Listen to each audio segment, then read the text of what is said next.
Hello बच्चों, चलिए इस सवाल को सॉल्व करते हैं। तो सवाल है हमारा कि which of the following occurs due to monosomy of chromosome 6 chromosome.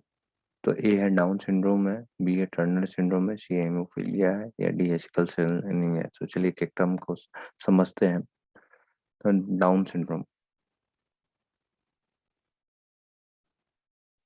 Down syndrome में होता है क्या कि हमारा ट्राइसोमी ऑफ क्रोमोसोम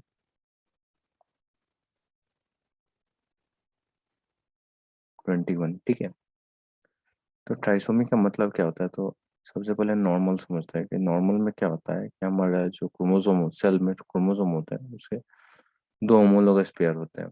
ट्राइसोमी के केस में क्या हो रहा है, एक एडिशनल क्रोमोसोम होता है और 3 पेयर्स ऑफ क्रोमोसोम्स आ जाते हैं, ठीक है। तो ये हो गया ट्राइसोमी। तो जैसे नॉर्मल के केस में यहाँ क्रोमोसोम नंबर 21 है, ठीक है। तो यहाँ पे 2 पेयर ऑफ क्रोमोसोम 21 हो गए, तो यहाँ पे कितने हो गए? 3 हो गए, ठीक है। तो डाउन सिंड्रोम में हो गया क्रोमोसोम ट्राइसोमी ऑफ क्रोमोसोम 21, ठीक है। टर्नर सिंड्रोम में क्या हो रहा है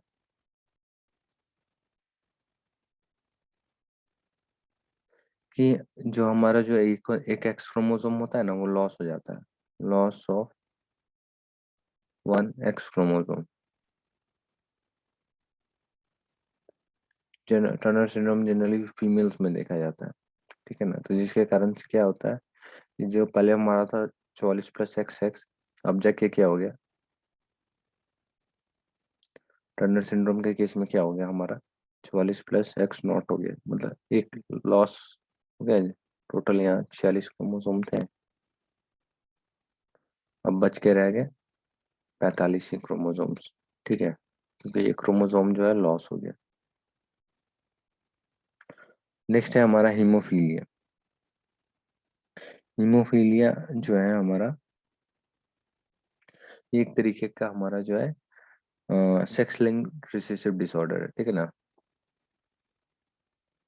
हीमोफीलिया एक हमारा जो है x sex linked recessive disorder है।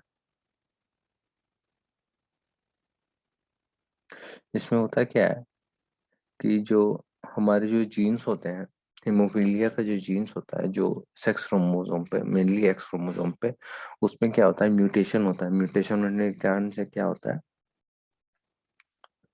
कि वो एबनॉर्मेलिटी शो करता है और इस तरीके का डिजीज शो होता है, ठीक है।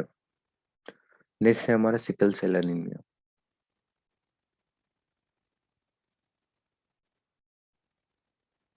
Cell anaemia, sickle cell anaemia का है,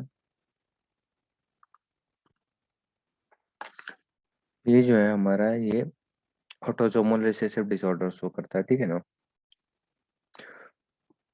ऑटोसोमल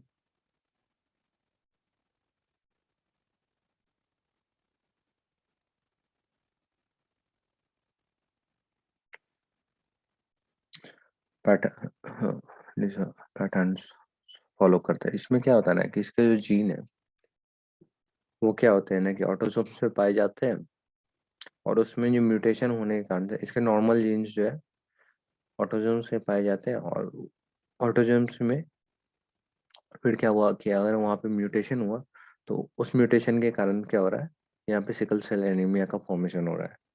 तो यहाँ पे सवाल था कि which of the following occurs due to monosomy of sex chromosome. तो मोनोसोमी मतलब क्या हो रहा है, तो मोनोसोमिक का भी मतलब होता है, जैसे एक नॉर्मल का मतलब हो गया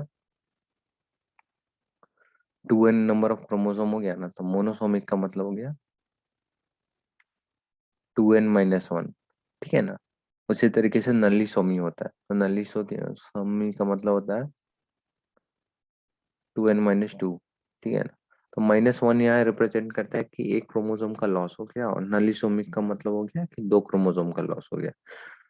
तो हमारा जो यहाँ पे डाउन सिंड्रोम है, यहाँ पे तो एक क्रोमोसोम का गेन हो गया, तो जिसके कारण से ये नहीं होगा।